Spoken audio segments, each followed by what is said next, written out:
here, but I do want to call out Elizabeth Beck and Chris Nettles here in the front row. As many of you know, they stood up for DEI this week. We're so grateful and proud for them. I'm so grateful.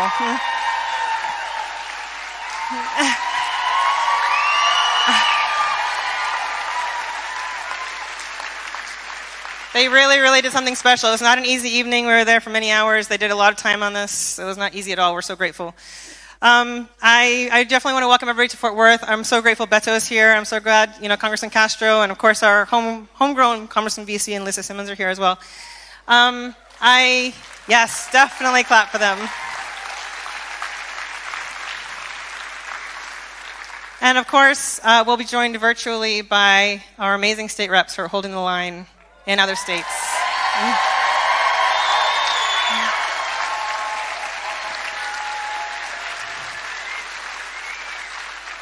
So this show today is not about me, but I do want to say a couple words before I kick myself off the stage, which is there's a reason they're doing this, right?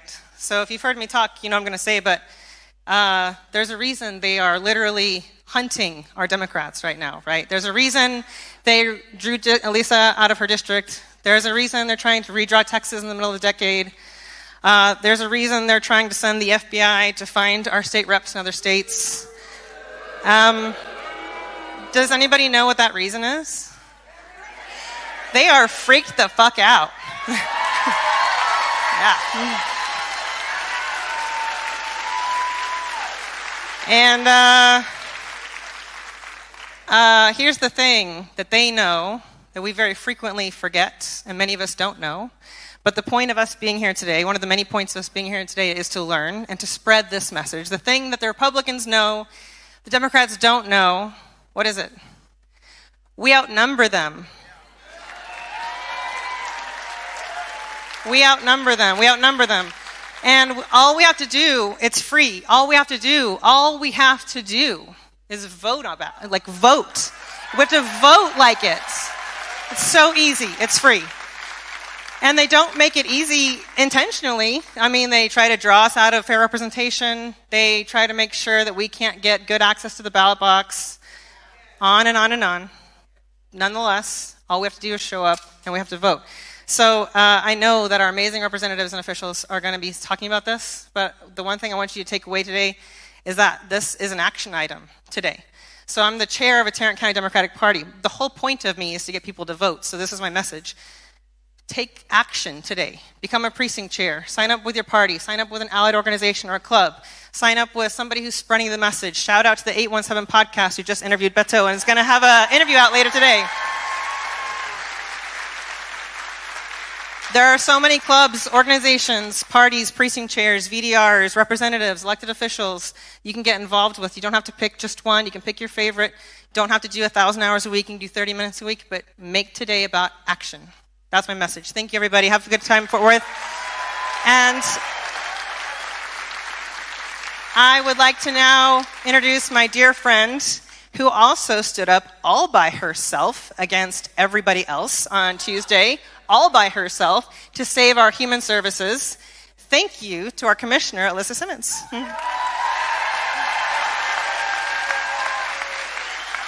Good afternoon. It is so good to see all of you all up there. Hello.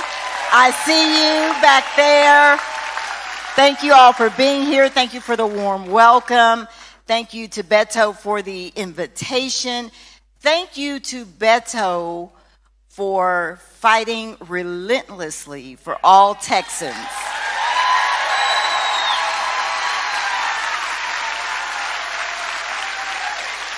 He does it even when the fight gets ugly. He does not give a damn. He is going to fight for us.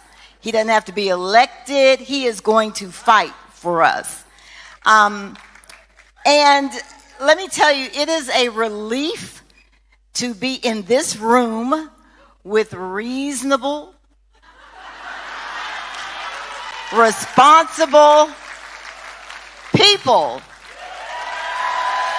Jesus. Instead of those unhinged Trump, Abbott, sheeple colleagues of mine. I mean, thank y'all for being here. And let me say thank you to the people, the advocates that come to Commissioner's Court every other week. They are there. And so I am not quite alone. There are people who come, and I'm not going to call a name because I will not remember somebody, but organizations and individuals. And so while it's lonely, I know I can call those people. And so I appreciate their advocacy, and I wanted to take this opportunity to say that. Before I go any further, let us take a moment to recognize and thank our Texas House Democrats. Let's do that. Yes, yes, thank them. Yes.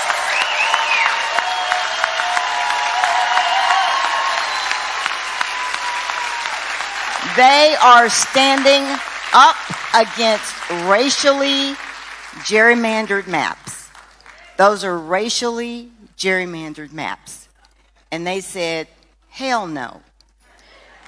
But they are putting it all on the line.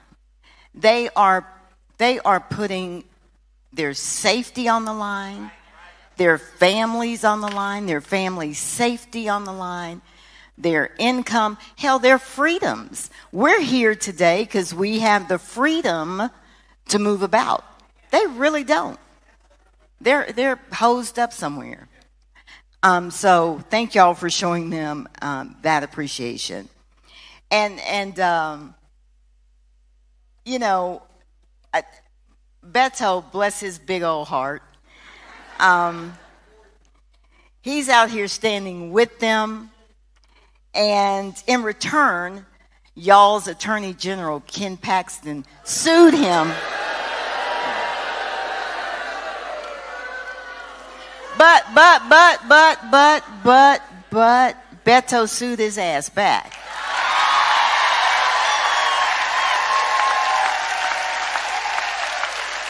And that's the kind of energy we need. We cannot have lackluster leaders, people who they come into office, they leave office, they forget why they even ran in the first place. They forget about us. Not Beto. But he's going around this country trying to restore democracy. And so where was the lawsuit against Beto filed? Where was it filed? Tarrant freaking County. Tarrant freaking County. Right here. I mean, where else did y'all expect in Texas for the damn lawsuit against Beto to be filed? I mean, because apparently we are the testing ground, the proving ground for every racist idea that happens in Texas. I don't know how else to say that. Now, look, I know a little bit about redistricting. Just went through it was a breeze of a redistricting fight because none of y'all had any damn input. And it lasted almost 2 months and actually still going through it. And for the people that don't know, Tarrant County was redistricted. My precinct 2, which is southeast Tarrant County, Arlington, Mansfield, well, hell, it was Grand Prairie. They took Grand Prairie. It's messed up now. Tarrant County was redistricted, and the black and brown, many of the black and brown voters in precinct 2, my precinct, were taken out and packed into an already Democratic precinct 1. So I think precinct 1 now is 89% black and brown. And so precinct 2 just kind of just fell. So it would be near impossible, not impossible, because y'all are going to make sure I'm reelected, right? So they made it tough. Let me just say that. I had, precinct 2 had 48.9% black and brown citizen voting age population. That dropped to 38% after redistricting. So that's why I said it'll be tough. And y'all know it was y'all notice how I give y'all all these people. Y'all's Tarrant County Judge Tim O'Hare. Thank you. That made this possible. And mid-decade redistricting is not, it's legal. It's just not normal. And it was just unnecessary here in Tarrant County, just like it is for these congressional seats. It's absolutely unnecessary. So y'all know the Republican agenda is crystal clear. It's to silence the voices of black and brown working class Texans and hold power even as the state becomes more diverse, becomes younger, becomes more progressive. That's their aim. And we are going to stop it. We must. We must. And I'll be honest, the redistricting in the county was foreseeable. I did not foresee what's happening now with the congressional map, probably because I'm overwhelmed here locally. But it was foreseeable, and it is happening in counties. It happened in Galveston County, so we knew it would probably make it here.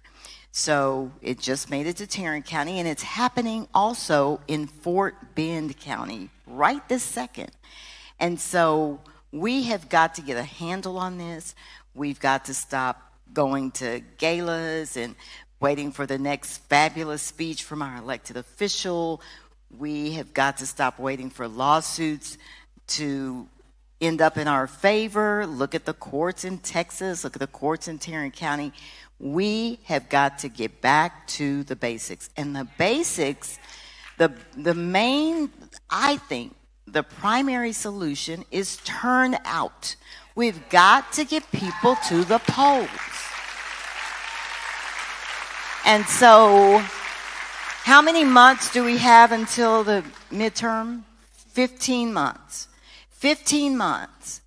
If each of us found 15 cousins, nephews, neighbors who do not vote and coddle them right now until Election Day, I think that would be the start of making a difference.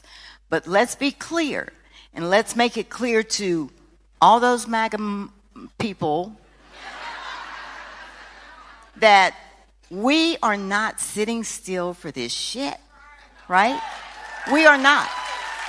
So, I thank y'all for having me, and let's get to work.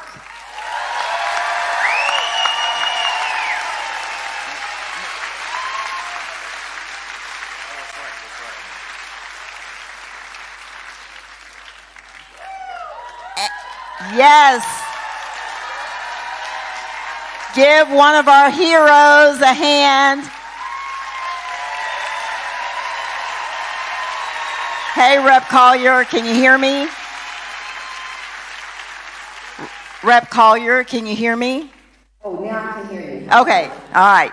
Introducing State Representative Nicole Collier.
and cheat.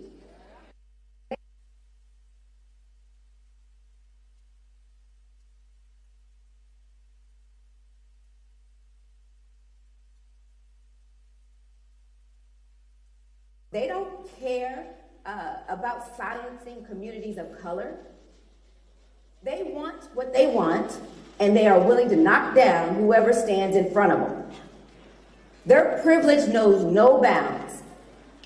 The fact is that they are not like us. We need you to ring the alarm.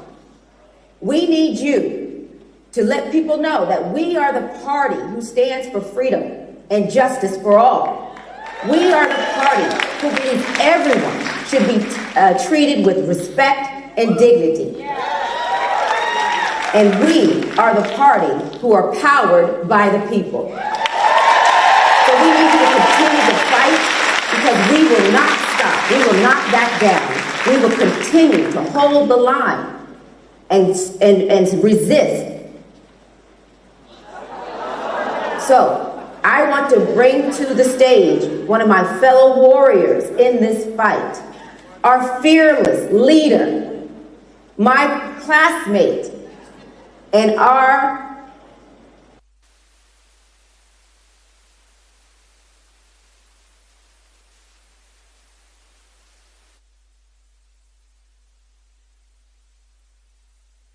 This is State Rep King Wu, and we're here on the bus with the Democrats from Texas. Hey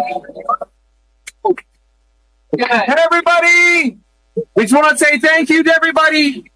Look, we're here. We're fighting for y'all. We're fighting for all Americans, but we couldn't do it without you. I thank y'all for your letters of support, your text message, everything. Thank you for all the donations. We can't do it without you. I know your hearts are with us, and we're quorum breaking, but there's a piece of you with us here right now. So thank you so much. Hey, we're gonna go run down the aisle and to show everybody's here. Oh. All right, hey everybody! Yeah. All right. Thank you all so much. Thank you to Beto for helping us out. Thank you to everybody, all the Americans who have donated to us. Thank you so much. We're going to keep on this fight. We're going to keep going. We're not going to stop until we win. And we're going to win for the American people. We're going to win for Texas. Thank you all so much. Let's keep going. And next up is Congressman Mark Veasey.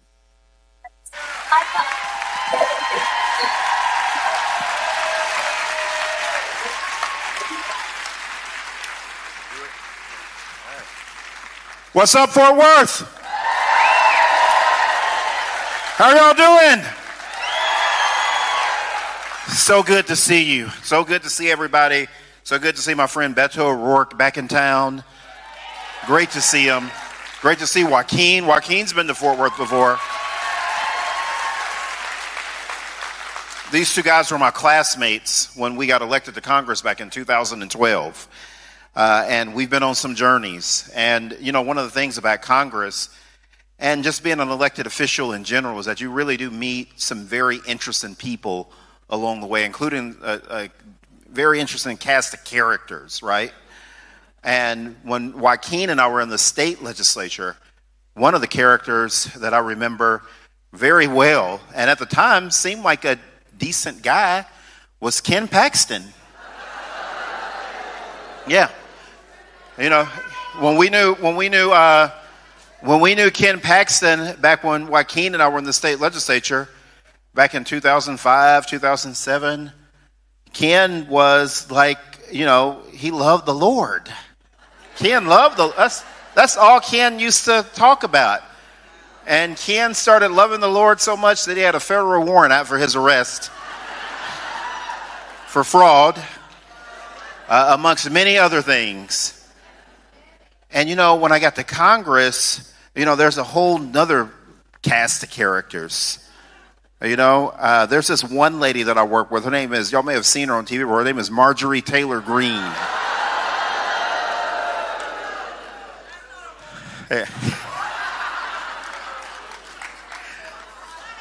I mean, like a complete just nutcase, total nutcase. And then we have the Speaker of the House that says he loves the Lord. They call him Mike Johnson from Shreveport. Mike loves the Lord so much that he wants to discriminate against voters of color. And he wants to eliminate congressional districts just because Donald Trump, who definitely pretends like he loves the Lord, told him to do it. But, one of the great things is that, you do meet that cast of characters, but you meet some amazing individuals as well. And one of the people that I'm just very privileged to serve with, who's been a champion when it comes to immigration rights, who's been a champion when it comes to civil rights, has been a champion when it comes to women's rights, and that is Joaquin Castro out of San Antonio, Texas.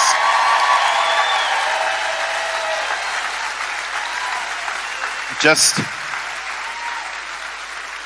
an incredible individual, and just like when Beto and my kids sort of grew up together in the house, it's been amazing to watch Joaquin's young family grow up.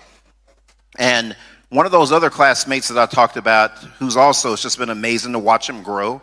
It's been an incredible, and our kids have grown up together, and he has just become such a fighter for all different issues, and it doesn't surprise me that he is here in this unconstitutional law grab that Donald Trump is attempting, that Greg Abbott is being servile and subservient on when it comes to these congressional maps.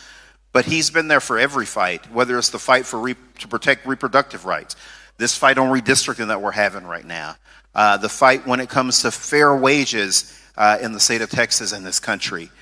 Someone that I was very proud to serve with on the House Armed Services Committee from El Paso, Texas. That's Beto O'Rourke. It's incredible. Absolutely incredible. And the reason why I like serving with these guys is because they know how to fight and they have heart. And that's what we need now.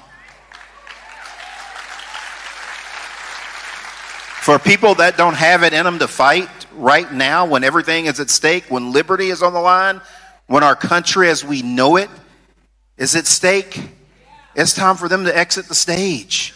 They need to move on. They need to move on. Some of y'all have heard me talk about my experiences here in the Ridglea Theater growing up.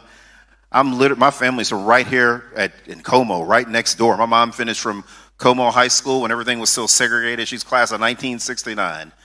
My mom and all her brothers and sisters finished from right over there in Como. And I have so many memories about just growing up around here. But one of the things that you learn is that if you want to be respected, you got to fight back. You got to fight back. Because when you don't fight back, you just invite other people to pick on you. And one of the things that Democrats did that was a big mistake in 2003, when Tom DeLay, do y'all remember little Tom DeLay? When Tom DeLay decided that he was going to redistrict, not a single Democratic governor or Democratic state legislature returned the favor. And so now we're back at 2025, 20 years later, and we're dealing with this bullshit again. And the reason why we're dealing with this bullshit again is because nobody fought back this last time around.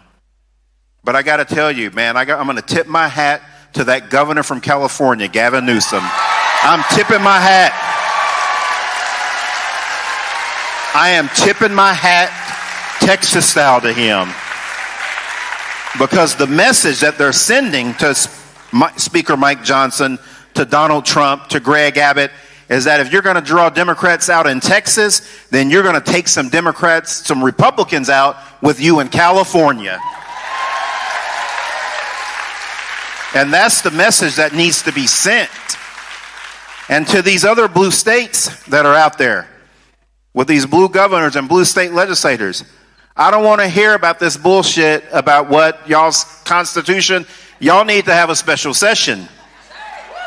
And you need to get to redrawing their asses out in Washington. Get to redrawing their asses out in Illinois. get to redrawing their asses out in New York, get to redrawing their asses out in New Jersey, get to redrawing their asses out in Maryland.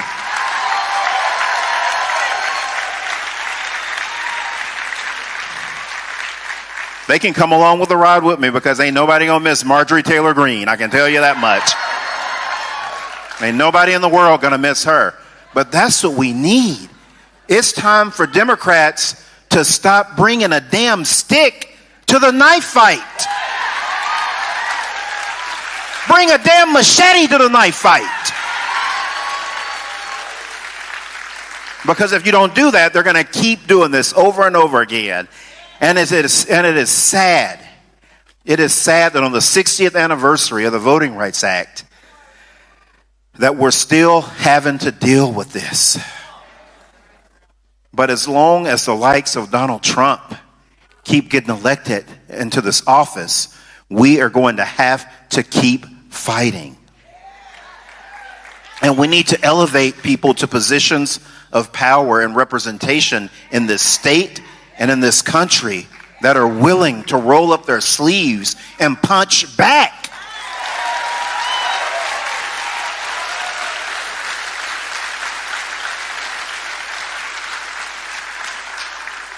And one of those people that I know that's not afraid to punch back, because I've seen him do it before, and he is damn good at it. Y'all ought to check him out on X. Y'all need to check him out on Instagram. You need to check him out on Facebook. And that is my dear friend that represents San Antonio, Texas, who's about to step to the mic, Joaquin Castro.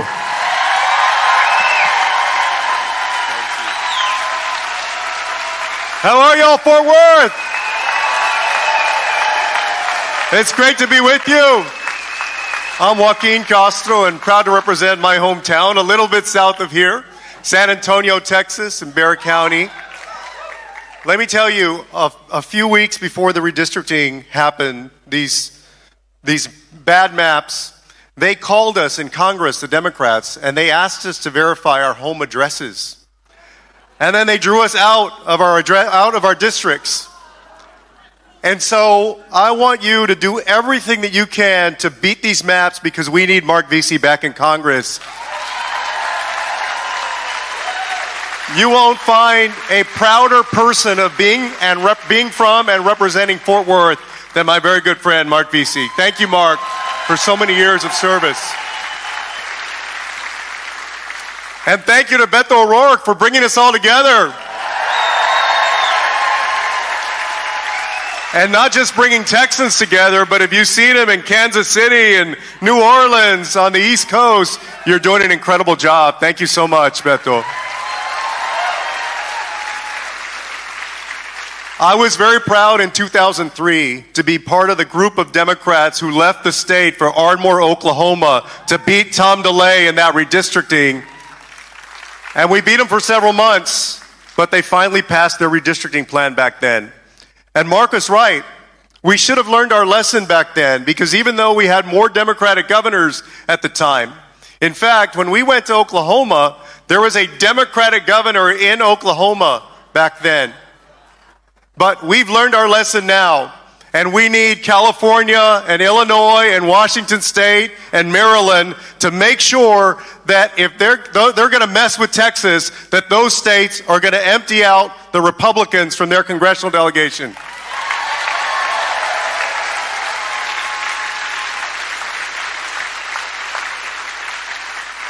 And y'all, I know that, people are living their lives and they're trying to support themselves and their family members. And even though Trump promised an incredible economy, inflation has started to go up even higher. Rents are going up. The cost of everything is going up.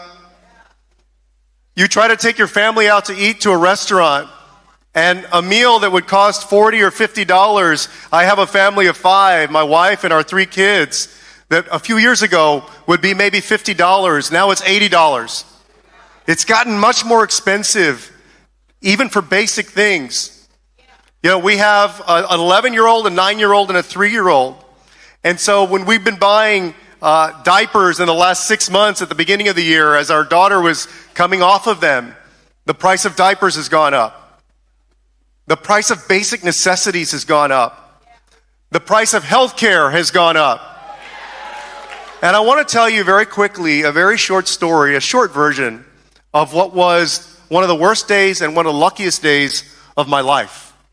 Because as we talk about redistricting, and look, let's be clear, this is going to hurt black and brown communities the most in our cities because they are tearing them up and moving them all around. But the fact is, those communities aren't the only ones that are going to get hurt. White Texans are going to get hurt. Rural Texans are going to get hurt. Suburban Texans, urban Texans. This is going to be bad for everyone. And let me give you one example of why. And as we talk about this, remember, these aren't just lines on a map or red and blue or things on a budget, right? Line items on a budget. This is about who represents each and every one of us. So, the quick story. I'm 50 years old. I turned 51 on September 16th of this year. But in 2022, on July 2nd of 2022, I started that day very happy because I mentioned that I have a 3-year-old. My 3-year-old, our youngest child, Ana Valentina, she turned 2 months old that day. And I was away in Spain, in Bilbao, Spain, for a work conference. And it was the first time I'd ever been to Spain. And we were on the last night of this conference, and we were driving back to Bilbao somewhere in the between 11 and 12 midnight. And as we were driving back, I was a passenger in a car.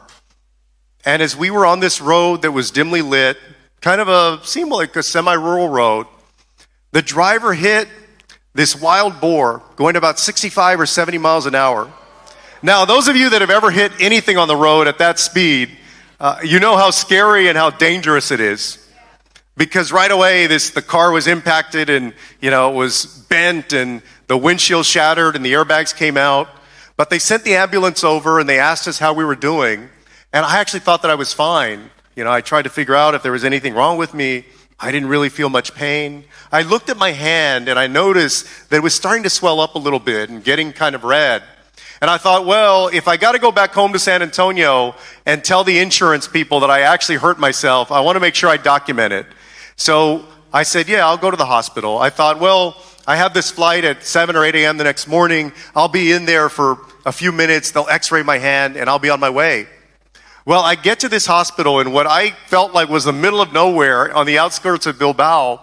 And right away, they treat me like a trauma patient, a full-blown trauma patient. If you've ever gone to the hospital after a car accident, they put that neck brace on you where you can't move your neck and you're stiff. And they said, we see a lot of accidents on these roads, and the damage isn't always readily apparent. Sometimes it takes hours or even days for people to realize that they've been hurt. And so they gave me something that I'd never had before because I'd never been hospitalized and quite honestly didn't really like going to the doctor and didn't like blood and needles, all of that stuff. And they gave me what's called an MRI with contrast. An MRI with contrast, for those of you that know, is when they inject a dye in you so they can see what's going on with your organs. And so it took about 40 or 45 minutes, and the doctor was going to release me. And just before they were going to release me, one of the last things they do before they let you go, is they take your IV out. Well, I thought they were going to take the IV out, and I was going to go home. And as I'd come in, they asked my name. They didn't ask for my insurance card. They didn't ask for my address. They didn't ask for my driver's license. They just treated me as a patient and a human being at the hospital.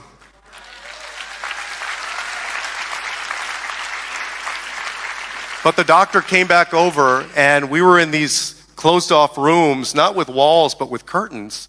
And she came over, and she closed the curtain in front of us, and she started to lean over. And it was at this point in my life that I'd never wished more than at that moment that my Spanish was better than it was.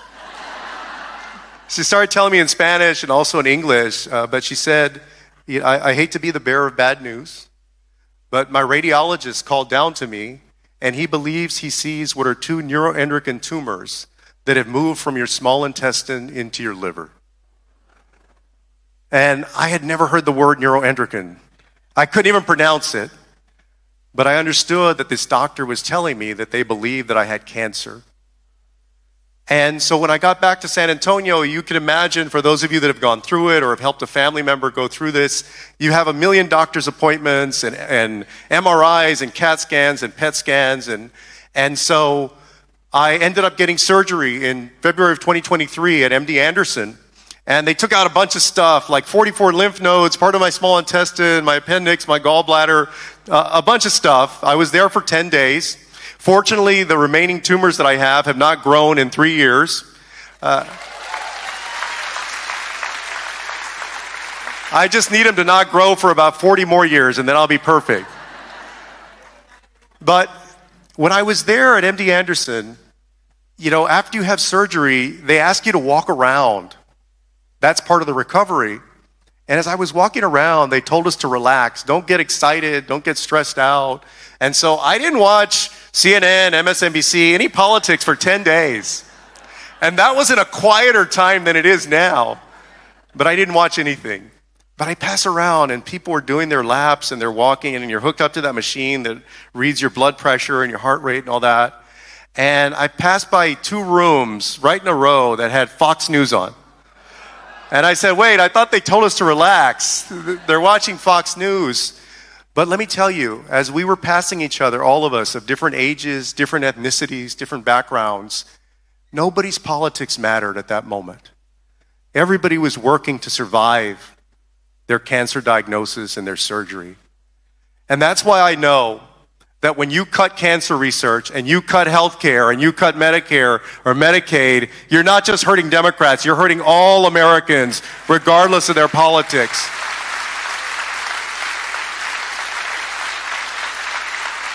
And there was one line because I had to go get a treatment of a drug called lanreotide.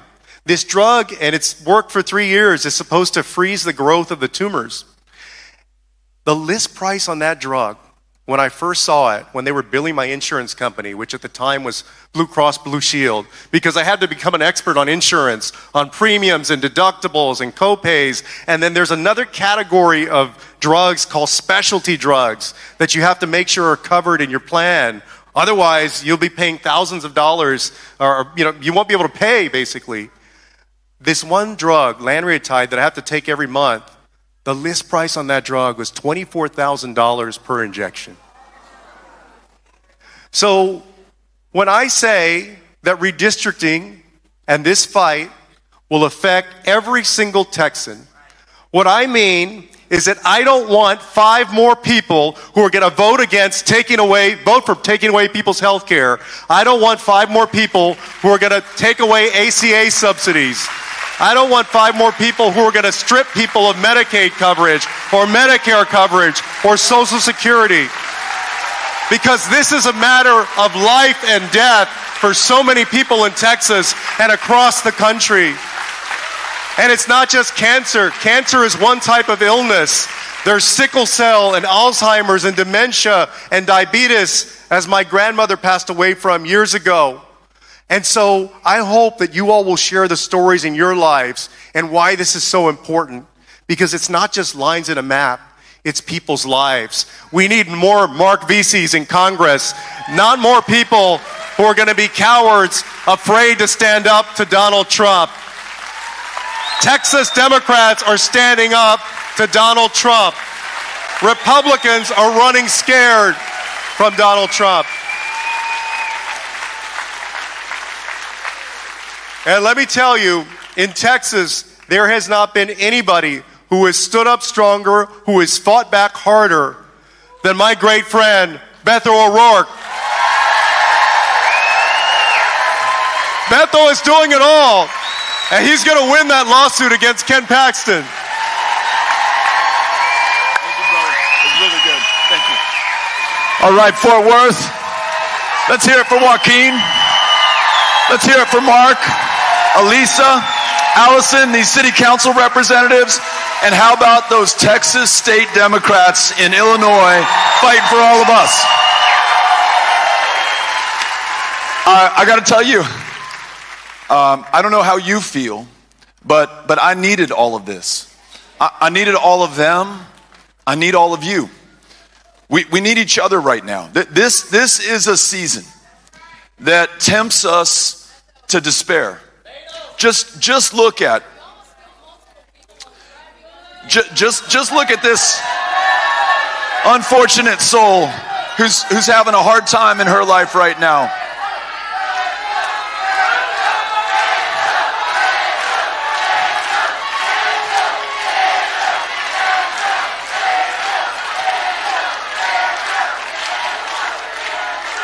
Now there's someone who's given in to some evil stuff, right? And look, we pray for her. We hope that she comes out okay at the end of the day. But coming back to us, we need each other at this moment because we have been tempted to despair. If you think about what has happened in the first 6 or 7 months since Donald Trump has been sworn into office, he has defied the co-equal federal courts, absolutely disregarding their decisions. He's dismantled congressionally chartered and mandated agencies and departments. He has colluded with corrupt public officials, and he is covered up through the bribe that he is paying right now to Ghislaine Maxwell to move her to Camp Fed to reduce her sentence, though she is a convicted sex trafficker of little girls, of children in this country. And he seeks to dispense with every constitutional safeguard and protection that has kept us a nation of laws and not of kings for these last 249 years. But that's not the worst. This is the worst. So many of our fellow Americans right now bend the knee to this would-be tyrant. They assume that he already has the power to be a king, and it's the most powerful among us. The big East Coast law firms will no longer defend his political opponents, will contribute hundreds of millions of dollars to his chosen causes. The big universities, whether it's Columbia or Brown or maybe Harvard as well, with endowments that cumulatively measure in the tens of billions of dollars, bending the knee.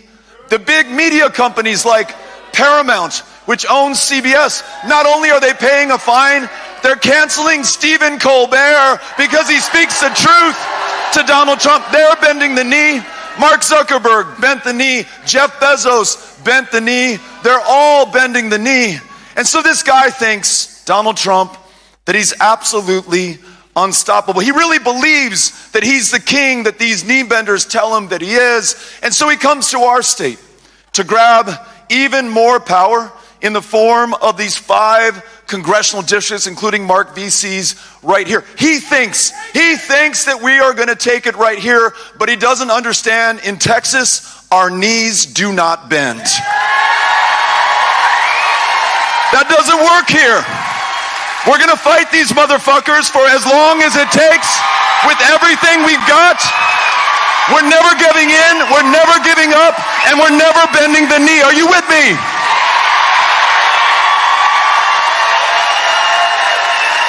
This guy and these Republicans are running scared.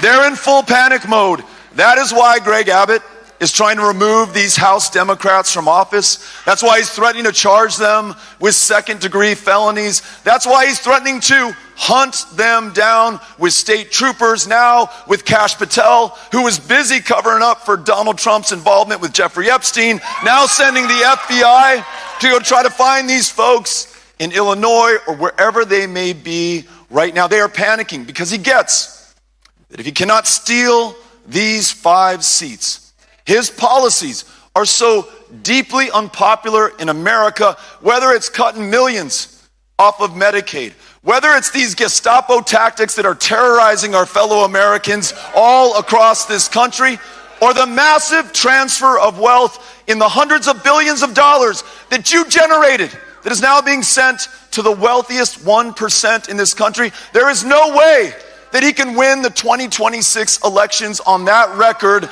without cheating. So he comes to us. But listen, I don't think he understands what he's up against here in Texas. Not only is it the folks who are here right now, not only is it those 54 brave Democrats who broke quorum to deny them the numbers to redraw these maps, but it is everyday Texans in every single part of the state. And perhaps the last place that they'd expect to see us coming is Tarrant County, Texas, right here in Fort Worth. Well, Donald Trump, here we are. You have met your match. And we're going to fight him each and every day with everything that we've got, because listen, if we allow them to steal the election of 2026 right now, in the summer of 2025, that consolidation of authoritarian power that we've been warning each other about, I think it is almost unstoppable after then. That means more masked, plainclothes federal agents without warrants or badges sweeping our fellow Americans up off the streets. That means more of Trump's and Abbott's and Paxton's political opponents targeted for vengeance and persecution, and yes, even for political violence. And it means that if we do not return Mark Veasey to that Congress, if we do not win a majority, then a Republican majority, those quisling, corrupt cowards, they will roll out the red carpet for a third Trump term, and we cannot allow that to pass. Are you with me on this? That is what we've got to stop. And so we tell ourselves that we must fight. But let us no longer say that we're going to fight back, or that we're going to react, or that we're going to respond, or even that we are going to form the resistance. Instead of fighting back, let's take the fight to them. Let's get off of the back foot onto the front foot, off of defense onto offense. Let's take this to every fucking county in the state of Texas, every state in the union, everywhere we have to go. Meet them on every front. Fight until we win. And what that looks like, you know, as Elisa Simmons said, I was sued by Ken Paxton not once but twice this week. But we didn't react, we didn't respond, we didn't defend. We took this fight right back to him, and we sued him in court in El Paso, Texas. He tried to stop us from holding this rally here today in Fort Worth. He tried to stop us from raising money to support these Democrats in the fight. He lost. And one of the worst things that we could do to Ken Paxton is to right now choose to donate to have the backs of these fighters by texting FIGHT to 20377. Text FIGHT to 20377. He is trying to stop us from raising the resources they need to ultimately prevail and come through, and we are not going to let him stop us. Are you with me on that? Ándale. It also means, as Mark was saying earlier, we don't await the punch thrown by these would-be fascists to land. We punch first, and we punch harder. We want California and New Jersey and Illinois and Maryland and every other state where the Democrats hold the governor's mansion, the assembly, and the state senate to redraw their congressional districts now, not wait for Texas to move first, to maximize Democratic Party advantage. Listen, you may say to yourself, well, those aren't the rules. There are no refs in this game. Fuck the rules. We are going to win whatever it takes. We're going to take this to them in every way that we can.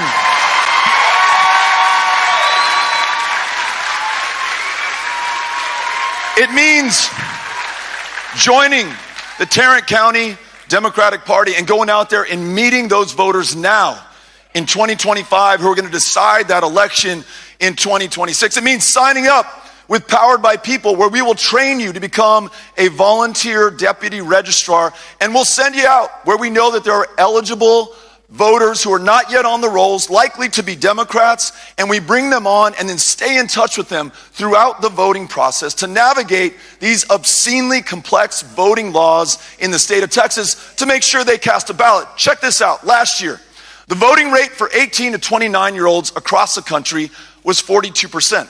Texas typically performs lower. Those 18 to 29-year-olds that we registered and Powered by People and stayed in touch with turned out at a rate of 79% in the election last year. So let's get more of them onto the rolls, turn more of them out to vote, and win more elections up and down the ballot. But in addition to fighting these fuckers, we have to do something else. I'm paraphrasing what Elisa Simmons would say, right? Bad influence on me. Great influence on me. We also have to be able to tell ourselves and our family and our friends and our fellow citizens just what we are fighting for, right? I think in previous elections, maybe in 2024, maybe in 2016, it was all about how bad the other side was. And they were really bad, and that was a legitimate argument. But what enough of our fellow Americans didn't hear is how this country would be better, how it would be different, how we would change it to improve their lives and to replace a system that has not worked for millions of us so that we have a system that works for all of us. So I'll give you an example. In 2024, there were a hell of a lot of Democrats, including at the very top of the ticket, talking about saving democracy. And there were a lot of people in Texas who were like, what the fuck are you trying to save? It is harder to cast a ballot in this state. It is harder to register in this state than any other in the union. I don't think that's a democracy. In this state and in others, you can spend an unlimited amount of money. Elon Musk spent $300 million trying to purchase the outcome for his preferred candidate for the presidency. That does not sound like a democracy. In this country, thanks to Citizens United, corporations are equated to people. Money is speech. Corporations can spend unlimited amounts of money trying to purchase the outcomes, not just of elections, but of legislation and the future of this country. And you don't think it's a democracy when members of Congress can choose their own voters instead of the other way around. So instead of trying to save something that wasn't working for us, how about we build something that's worth saving in the first place? Overthrow Citizens United, pass the John Lewis Voting Rights Adjustment Act so we can vote in the state of Texas, get big money out of politics, remove politicians from redistricting, and return the power, all of the power, back to the people. But this political democracy that I'm talking about will not be possible if we don't also have an economic democracy. Because if folks cannot get what they need from a government of the many, soon enough, they're going to be open to getting what they need from a government of the few, or a government even of only one. And what they're asking for is not a lot. Like, what if we guaranteed that if you work one job, that is enough to take care of yourself and your family, to be able to afford to buy a home here in Fort Worth or wherever you live in America? What if we guaranteed through universal health care, Medicare for all, that if you need to see a doctor, you can see a doctor when you're sick, before you're sick, and so that you don't get sick, we want to guarantee that you have access to fresh and healthy food, clean drinking water, the time and space to exercise and move your body and spend those hours with your family. That's what makes life worth living in the first place, right? We don't lack for resources. We're the wealthiest, most powerful country on the face of the planet. We only have lacked for the political will to get this done. So here's another idea. What if, and this is going to sound crazy to you, but we treated everyone with the dignity and respect that they deserve as human beings. That when we say we are for human rights, we're for everyone's human rights. When that transgender American is being targeted, we stand by that transgender American. They're not disposable, they're not expedient, they're not inconvenient, they're a fucking human being, and treat them like one, right? And women, how about this one? Every woman makes her own decisions about her own body, her own future, her own health care. And you know what? I know that in Texas we can make that happen, because in Texas we made that happen. In '73, abortion was just as illegal in this state as it is today.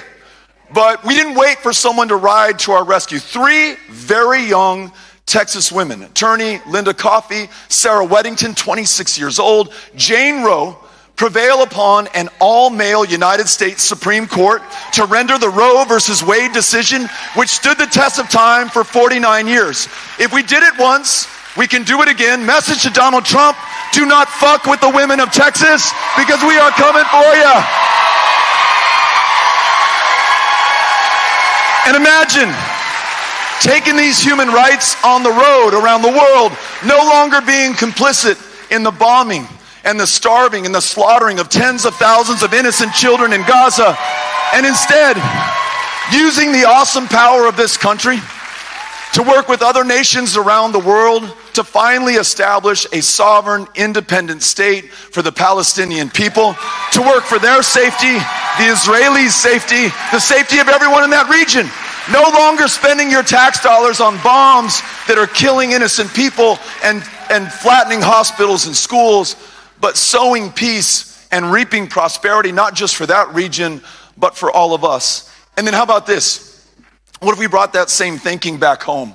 And we no longer had to worry about these mass plainclothes agents driving up in front of our house or to our school or to our church or to a hospital, which is what they're doing today, and rounding up our hardworking fellow Americans. They might be here undocumented, they might be here documented, they may be U.S. citizens born on this soil. We don't know, because there's no due process, there are no constitutional protections. This is being done in our name right now, and it must end.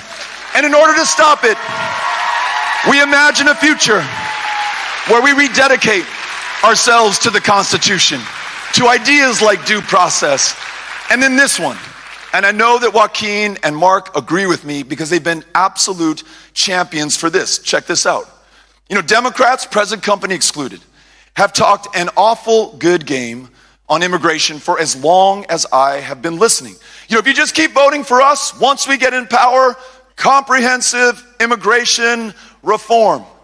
Well, we won power in 2008, the White House, the House, and the Senate. We won power in 2020, the White House, the House, and the Senate. The American people were watching because we had promised them what we would do with that power, and we absolutely failed to live up to the expectation that we set. So next time we win power, we're gonna drive that car like we stole it. We're gonna legalize every dreamer, every dreamer's parents, every hardworking American doing backbreaking work that makes this country so goddamn great in the first place, even greater as U.S. citizens. Don't let them fool you. They're gonna try to tell you that we're on different pages about this, that we don't support the law. That's crazy. We all agree we should know who's coming into this country. We all agree that we should be able to protect our families from violent criminals, whether they were born in Fort Worth or Ciudad Juarez or anywhere. I'm on the same page with that. But don't let them tell you that immigrants are taking anything from us. Immigrants are giving far more to this country than they could ever draw down in the entirety of their lives.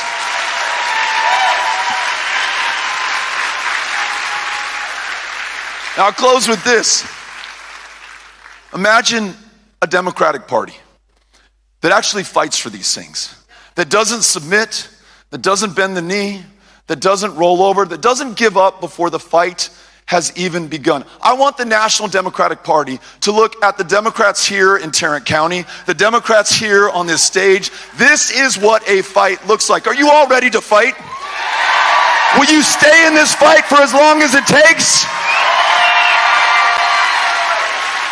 When you go home and you talk to your family members or your friends at work on Monday or at school and they doubt that this is possible because you're still fired up from today and you say, hey, we can do this, we're gonna fight, we're gonna overcome these bastards. I don't care that we're up against the most powerful man in the world who is funded by the wealthiest people on the planet. I don't care that he has the Supreme Court, the Senate, the House, the governor's mansions, the legislatures across this country. I don't care. Because check this out, you tell them this. I want to remind you who we are, what we're made of, and where we come from. For the 249 years of America, we have come up against some mighty odds, and we've overcome them at each and every turn. We defeated the British Empire, the most powerful force on the planet at the time, to secure our independence and freedom so that we would never be ruled by kings, and we're not about to start now, right? We defeated the armies of the Confederacy. 300,000 young Union men sacrificed their lives. They're 17, 18, 19 years old to establish that never again could one American own another. And it wasn't even 80 years later that men from this very community landed on those beaches in Normandy in June of 1944, again willing to give their lives to defeat fascism halfway across the world, to protect this democracy here at home. And then the generation that followed them, right here in Fort Worth and cities throughout the country, peacefully and nonviolently, went up against the elected and armed thugs of Jim Crow, and they won full civil rights and political rights for every single one of us, regardless of the color of our skin, of our gender, of our country of national origin, of any difference between us. We are the lucky heirs of all of that service, all of that struggle, all of that sacrifice that has come before. And what we do with this great inheritance, that is going to define us in the eyes of history, and it is going to determine what is possible for this country going forward. We cannot be found wanting at this moment of truth, and we must not allow the moment to pass without a fight. So I ask you to do all you can with what you have, wherever you are, today and every single day going forward. I promise you, if we will do that, we will overcome this challenge as well. We will win this country back, and we will make it one worth saving going forward. Thank you, Tarrant County, Fort Worth, these great speakers for coming out tonight. We love you guys. Let's fight. Where do you want me? You want us all to come down? Yeah. Come on down, guys. We'll come down here. Okay, folks, we're going to do a group picture with all of you. So if you just stay standing where you are, we would love to get a group picture. We have some signs over here.